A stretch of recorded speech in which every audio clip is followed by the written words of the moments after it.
Hello YouTube, how's it going? Staying safe out there? Good to hear.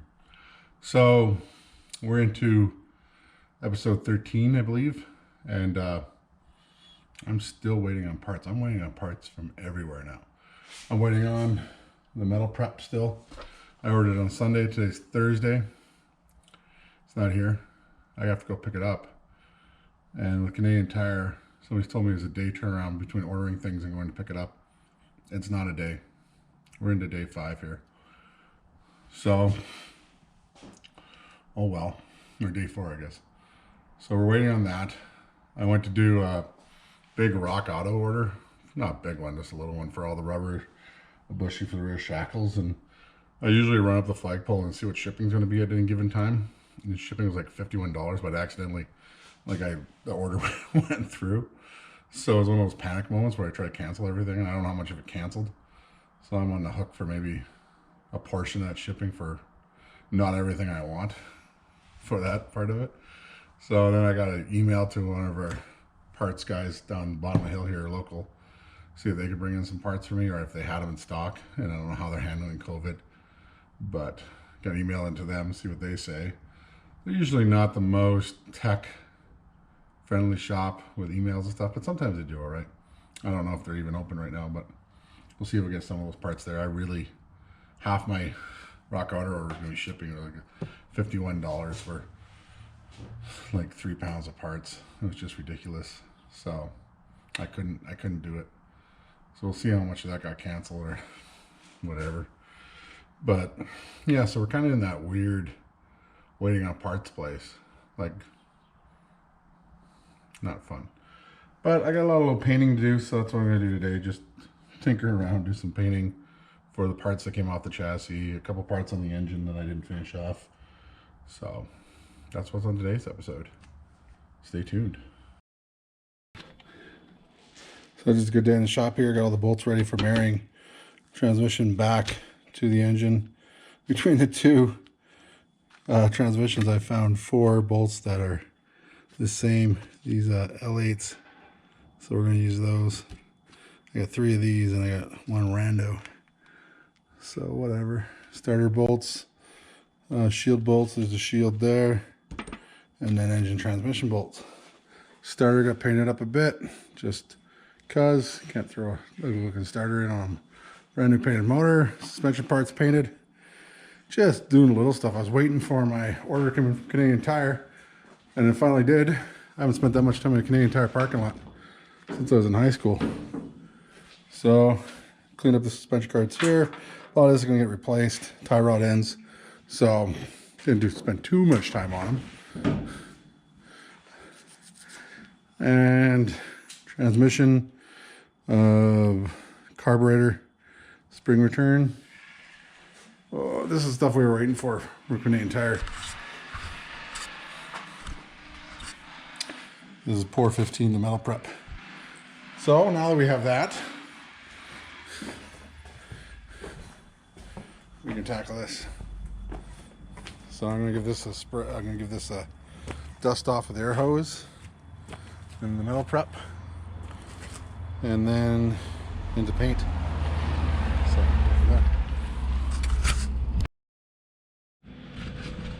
So I moved the metal prep into my metal prep bottle. This is the same one I used on the floor. Unibody. Sprayed the chassis. Gotta leave it on there for about 20 minutes or so. And wash it off and dry it off. And then we paint, I guess.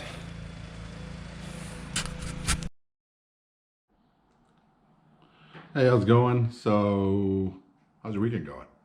Mine's been pretty good. The weather's been pretty good. It's a little overcast today. We need some rain though, so it'll be nice to get some rain if we do. It's greening up here in Alberta, so I'm happy to see that. I can see the snow at COP peeking through the trees though, so you know, sun over there. But yeah, it's been a good weekend. Friday was a great day. Like, I spent the whole day out here working. I covered a lot of it. Certain point though, I just let the cameras run out and I just kept working for a while. Like, it's one of those music days when you get the music going, a couple beers going, and you're just getting lots of stuff done. And we got the painting done. I took yesterday off. Saturday we did some family stuff, but kind of show you. Come on, I'll show you how the paint turned out on the frame. This poor 15, and it's like glass. Some people don't like it. It does react to UV if you keep it out. Like I said, I wasn't going to paint the A arms, but I did paint the frame. And like this stuff is just like glass. It's so nice. Nice surface to put stuff on. There'll be little touch-ups I need to do in spaces. Like it was just a blitz, a painting blitz. But I can start putting stuff back on today, which makes me pretty happy. So we'll do that.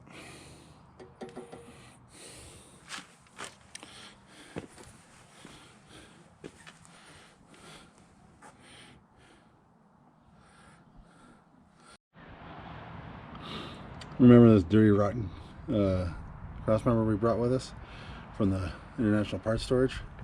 So this is off the blue car, and I had this rubber grommet in here. I've taken it out and put it in here now, but like this car never didn't have it in there. Obviously there's a bunch of washers stacked on the bottom of that transmission, so I imagine they're compensating for the fact that this wasn't here. But now we got the right grommet here, and this one's like it's still got, like, it's not hard or anything. So you know, it pays not to throw this stuff away, because you never know you're going to need something like that. And try to find that. Go find that for me.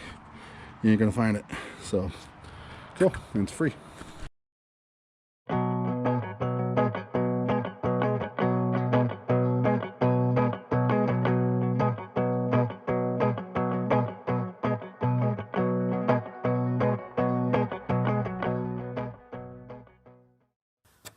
I know this one's the one that goes on the passenger side because somebody's cut the corner off of this one from this side. I don't know if that was to fit the engine, but I remember that. I might replace it with one from the other car.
Whoa.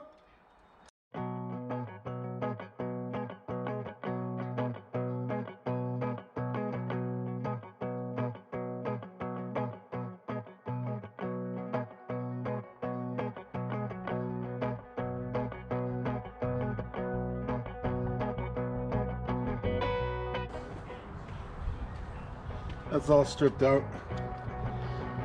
Like it's just threaded into the frame. They're an outline here.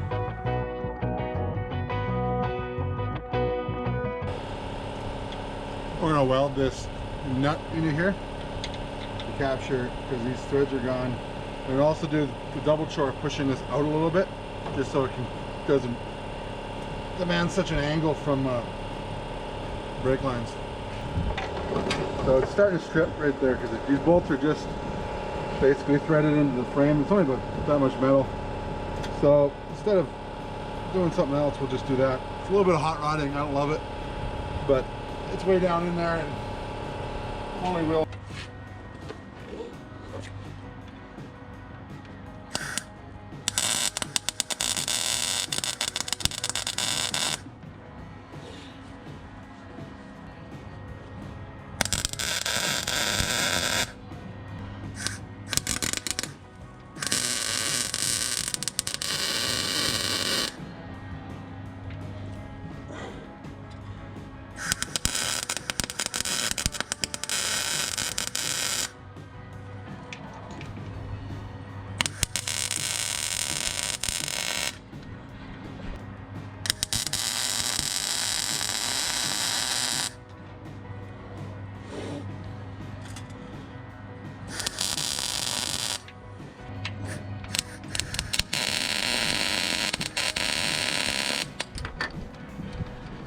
That'll work.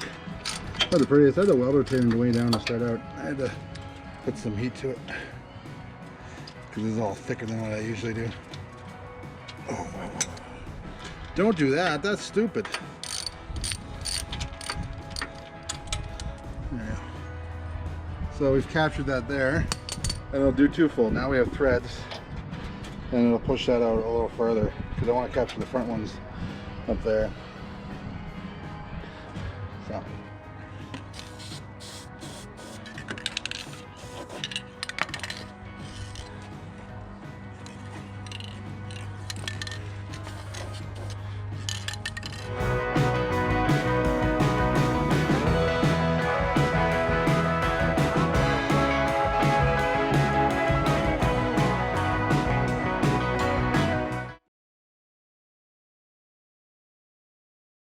Hey, how's it going? So today is Monday, May the 4th, 2020. Deep in COVID. It's in the morning here. It's raining here in Calgary today. So I moved the chassis back inside. We're at kind of a critical point here. I got some other stuff I could be doing, but I can't get past this. I'm a little distracted. I have the engine prepped and ready to go. Like, it's there, transmission's ready to go in, and now the chassis is done. Look at this. This is ridiculous. There's the engine, ready to go. Transmission, because it's never gonna get. I can touch it, and my hand, well, it's a little smudgy. Didn't prove me well. But then there's the chassis. Got a little rained on, so I'll have to spray it off. But it's spent yesterday, all day yesterday, putting everything back in it. There should be lots of video of that. So we're at that point, folks. We're here. Let's do this.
Hey, how's it going there, YouTube?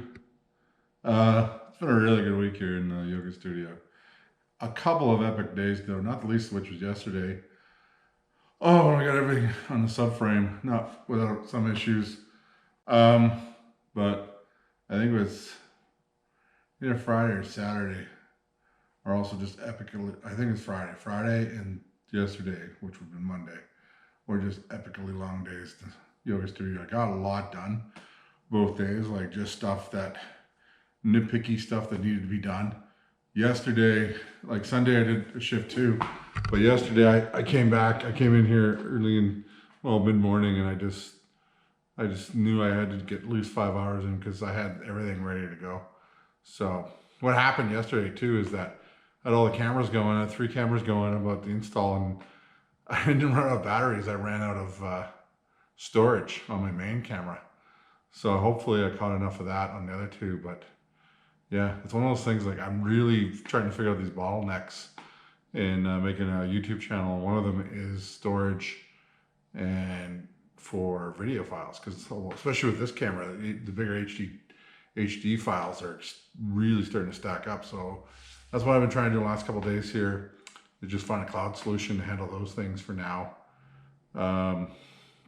Pretty much got one for just archiving stuff, so I'm just not blowing it away.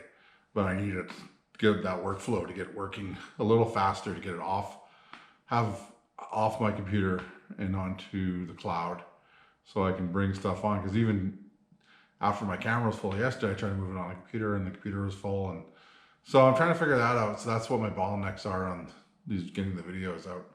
But we're pretty consistent. Like I always say it's Tuesday, but it ends up being like midday Wednesday.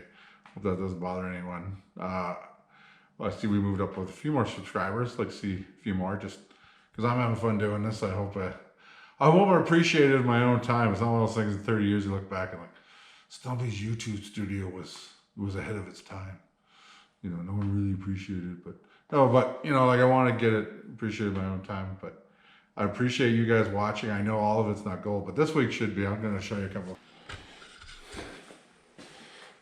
So there's the engine sitting in the frame with the transmission hooked up. This is the other side of the bracket. This is what I was talking about before, this side of the bracket. Somebody brazed the washer on here, and I'm not totally sure that's wrong, because maybe there was an issue, so I don't want to blow it away. But that goes on here. But that's just loose for now, because I don't want to tighten it down until I get close. So this thing can all push underneath the car. I don't want to do that yet. I have it tied in, like there's a speedo table tied in, speedo cable's here, shifting cable's here. So it's like, and then there's the parking brake goes in through there. So they're connected, and that's big for me. Like this car here, this big brute has not had an engine in it since, I believe, 1981. If I was to hazard a guess. So let me hazard a guess. 1981. So that would make it, 39 years. 39 years without having an engine. So that's 64 to 81. So that's 15 years. So that's 15 years with an engine, 39 years without. And I like stuff like this. This is what I live for. I live for the fact that this is basically, you know, that roaming gnome thing, where somebody grabbed somebody's yard gnome and took it around the world and sent postcards home of the gnome in it, of all the places went. This is the roaming gnome of cars. This thing was destined to rot in the field after somebody gave up on it, and I'm not going to let that happen. Damn it. I know it's not an altruistic thing or anything like that. I like the idea of something having a second life. Like it was just, and I like the history of things and everything else. I like the engineering behind it. I don't like disposable things. I really don't like, we've gotten into this disposable world where everything, cars and everything else, are just 5-6 years and we get rid of them. It shows a lack of imagination, a lack of intelligence, and just keeping up with the Joneses. I like stuff like this. I'm a very happy guy. I had a little trouble with the transmission, and I forgot to clock the torque converter all the way in. So I was pushing against it for a while, and then I just moved the whole thing back. The other thing is, now that I have the proper bushing sitting under here, I don't think the bolt system, whoever installed that last, came up with is going to work. I don't think the bolt's going to be long enough, but we won't find out. So that's not bolted. The thing is, I don't know if these engine mounts are original. I'd have to see another one of these. But the other one on the other side is welded at the front here. So it's the same idea. It's got a bolt at the back, and then up the front here it's welded. This one isn't welded at the front. It got rained on. That's what this is all about. So the other one I got in, and then I couldn't get this one in, so I had to lift the engine again from here just to get it up enough to get the engine sitting in there. And I notice now, I don't know if it's completely, but I might have to bring that down a bit. So, but it's sitting in there, and that's huge for me. It's huge. That, I don't know, like pretty soon, I'm gonna, well, probably today or tomorrow, I'm gonna push this thing back in the car and bolt it up. I figured out what I'm gonna do here, so let's go around the other side. Stay with me, folks. You got an excited Stumpy in your hands here. So I figured it out. So these shims are what came out of it. And I got some more of these if I need them. So this is going to bolt in back right around there. See that bolt hole down there? Kind of right down there. Maybe I'll put an arrow on it. It'll bolt in there. And then these guys here fit to this guy here. Fits to this saddle here. So what's going to happen is I'm going to bolt this in. And then if I noticed before, when this was kind of fitted in before, there's a gap here. So as soon as that's bolted in, I'm going to measure what the difference is between bottom of here, top of there, and bottom there. See the difference and shim it accordingly. So I think that's the way I got to do that. So hopefully I'm in the ballpark. The other thing I liked about this is just looking at it in its entirety here, the whole subframe, is you just pick up on the engineering that went into this in 1964. And I really like it because the big thing in the 60s was getting these hoods lower, getting the hood profiles way down, because you have the 50s, you got the big bulging hood. So this, from here, middle of the wheel to the top of the engine, these things need to come down to get these flatter hoods. And then you get in the 70s, you get long and sleek, and before you get into crumple zones and everything else. But before that, it was just getting these cars to look lower and sleeker. So it's just neat how that engine and transmission nestle into the subframe. I really like that. Like, I really like how that looks. Like, you can just see the engineering there. And you can just see, it feels like a little bit of a Borg unit. Like I'm hooking up so hopefully the body doesn't reject the organs before I totally mount it. But I just ran out of steam yesterday, and I've had to be a parent and do some other coursework for some stuff I'm doing today. But I really want to push this thing out of the car. I didn't mean for this to be a cliffhanger, but it's just turned out that way. But I'm just happy to be at this point. Look, I'm just so very, very, very, very, very happy to be at this point. Let me put it this way. This was not guaranteed. Getting here was not guaranteed. And now that we're here, and obviously there's still some stuff to do. I still got to connect up engine to torque converter in here, but I can do that underneath. I just want to pull the frame out. I want to drop the pan. I didn't want to do that until it was in there on the transmission. We're going to put that bottom bolt in. I got to paint the bottom of this frame because I didn't have a ton of access to it. And I figured, like, I get this 415, like right there. I get it all over myself, and it's there for a month. And I wanted to do it with a little more access. Like, I could have got in there, but it would have been a bit of a yoga move. So I'm going to wait till this wood frame's out to do the rest of that. And I'm going to drip some of myself, but it'll be a little easier without the frame in there. But just look at this. This just makes me so happy. This is like, we're hunkered down. Everybody's hunkered down. Like, obviously things are starting to come back. They're talking about golfing and fishing in Alberta, and some stores start open. They got a stage plan. I don't know when and if I'm going to be going back downtown for work. We'll have to see. But like, to have something like this to distract me, it's just been a godsend. And doing the videos on it, even if it's just us, then that's cool. Let's just do this it'll be YouTube's best kept secret for a while. And I'm just so happy with this. Like, this is a nice thing to come out. I need balance in my life, and one of them, there's a mosquito in here. One of the balances being able to, oh, I got him too.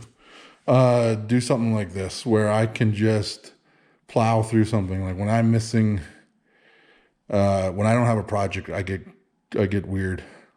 Well, I'm a little weird to begin with, but I'm just so happy with what this, and it's been fairly low buck. Like we've used a lot of parts that were at hand here, and obviously I got to do these A-arms and the torsion bar. I found a couple of places for the torsion bar rubber, but I don't like the prices right now, so it can wait. We're not spending a ton of money. Like, just while we're hunkered down, like we get this in, then we can. I actually ordered some parts, believe it or not, and they're for this rear axle. So I've ordered the rubber to do this, and I got a new gasket for the front of this because I want to open it up. I was going to do seals, but we'll see what they look like first. But I'm so happy. Rock Auto, you got to catch them, especially being Canadian and have 68 cents on the dollar right now. It's just goofy. And Rock Auto, the shipping will creep up on you every once in a while. So you got to catch them on a curve if the shipping's way down. But you get into 3-4 warehouses and shipping to Canada, like you're half.